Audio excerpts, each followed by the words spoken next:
There are many people who have the limitations in their minds, who have lost that fire in their eyes. You aren't given any breaks in life. You make them for yourself. We are all being tested in life. And how you face that test determines the rest of your life. There's a lot of times where I don't know how I'm gonna move forward, but I ask myself one question: can you take another step? And that answer is always yes. Wherever focus goes, energy flows. So why don't we tap into that power now for your business and life? The part of beginning to get unstuck, you've got to decide that the behavior pattern that you have adopted doesn't work for you. You've got to change your strategies, and changing your strategy means reinventing your life, recreating you, and you have the power to do that. You want to take responsibility for your life. You can decide that you're going to change, that you're not going to be a wimp. I got me here, I can get me out of this. And I'm getting out. It's not easy reaching your dreams. It's not easy to achieve a happy and fulfilled life. It's not easy getting up every day, fighting, going through the daily struggles, getting rejected constantly, getting laughed at all the time, going through trials and tribulations, facing the pain of defeat over and over again. It is not easy, but if you do it, it is worth it. See, when people ask you, say, how you doing? Even if you're having some difficult times, say, I'm blessed and highly favored. Because anytime you wake up and you don't have a white chalk outline around your body, it's a great day.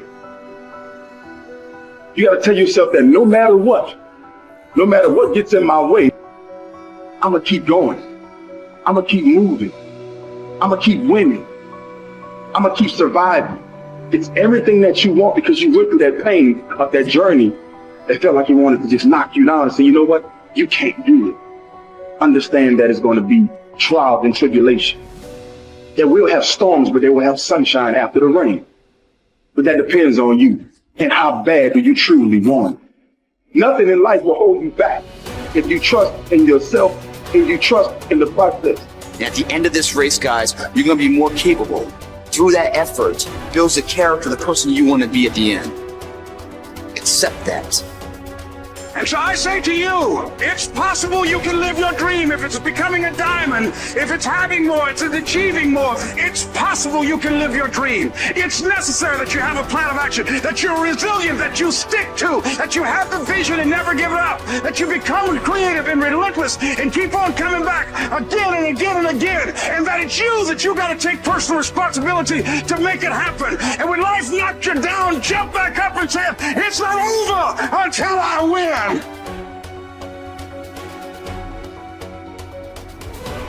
What does success look like?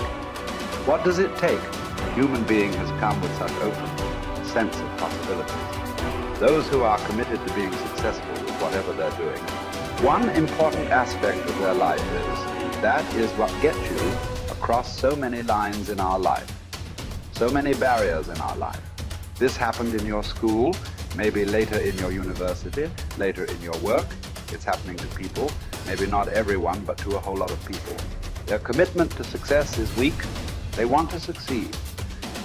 They will take 3 steps, then something little interesting happens here. They will go away here, they will go away there, they will go away there. Hey, I want to live. Their commitment to success is weak. Either situations around them in some way, situations can impede you from doing what you're doing very easily. Many times it happens to everyone. But when this happens, people weaken their commitment for their success. Maybe physically they'll feel a little weak. They will weaken their commitment to success. Maybe their emotions slosh around a little bit. They will weaken their commitment to success.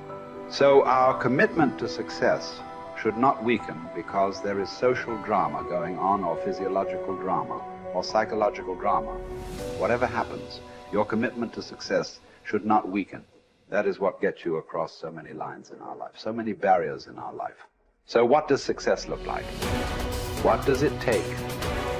Those who have been very successful, either in music, sport, art, business, spiritual process, doesn't matter what. Those people never know when they ate, when they slept, when they got afternoon rest. I have not seen such a thing in my life. So those who are committed to being successful with whatever they're doing, one important aspect of their life is they're not settling down where it's very comfortable. Because comfort will happen when they lower you to the very, very comfortable. Have you seen how comfortable they are? Once they're dead, if you throw them there also, they're comfortable. If you lower them, they're comfortable. Right now, it's about ensuring that there is profoundness of experience and there is impactfulness of activity. Because if they had given you a limitless amount of time, you could do all those things, nothing wrong. I'm not against it. But they gave you such a little time with such tremendous potential of being human. That's the problem. If creation had made you like an earthworm, I'm not saying there's anything wrong with it. It is just that it's a unipolar potential. It can only do that much. An earthworm is not thinking of climbing a tree because it knows it'll be picked up by the birds. It never has such aspirations. It just wants to recycle the earth. You know, it is beneficial to so many other lives, including us, but its objective is very clear: to eat and to reproduce and to die. Very clear objective. That purpose to fulfill, he strives. I don't think he sleeps in the afternoon. I don't think so, because many afternoons I've seen earthworms. They were all vigorously active, but a human being came with too many potentials. Because of that, it needs a certain level of striving for a human being to forget about the world, to consider yourself successful. If your idea of success is you're doing little better than your neighbor, I call that sickness. That is not success. You are happy that your neighbor is worse than you. Is this sickness or success? It is sickness. But in some way, you feel fulfilled with what you're doing. Let's consider that as success for now. It doesn't matter whether you're better than somebody or worse than somebody. That question should not even come up in your mind. But in some way, you feel you're using yourself fully, and there's a certain sense of fulfillment in your activity. Well, if you're capable of just closing your eyes and simply sitting without any activity, that's fantastic. But you cannot do that. You cannot do that right now. In the states that you are, you can't simply close your eyes and become still. Instead of being busy, you will become preoccupied.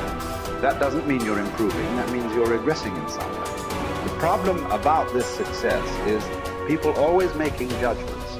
I did this, I did that, maybe this didn't work, maybe this is a mistake, that's a mistake. There's no such thing in life. See, at one time you were a monkey, all right. Hey, this is not me, this is that Englishman, you know. Charles Darwin said you were all monkeys. At one time you were a monkey just a brief while ago. Was it a mistake that you committed? That you were a monkey? Or was it just a certain stage of evolution? Was it a mistake or was it just a certain stage of evolution? Similarly, since you were born, because as a human being, you're born largely unformed, unlike other creatures. Other creatures, if their food is taken care of, they know what to do with their life. Because human being has come with such open sense of possibilities. You come unformed. You don't come fixed. You have to fix yourself. Different people throw different types of balls at you. From all over, your parents, your teachers, the school, the neighbors, and society and the world throws all kinds of things at you. To gather all this muck and make something worthwhile out of yourself is your business. That's your success. It doesn't matter whether somebody thinks you're worthwhile or not. You feel you are a worthwhile life. Good enough for now. World may not recognize. It doesn't matter. But you know you are worthwhile.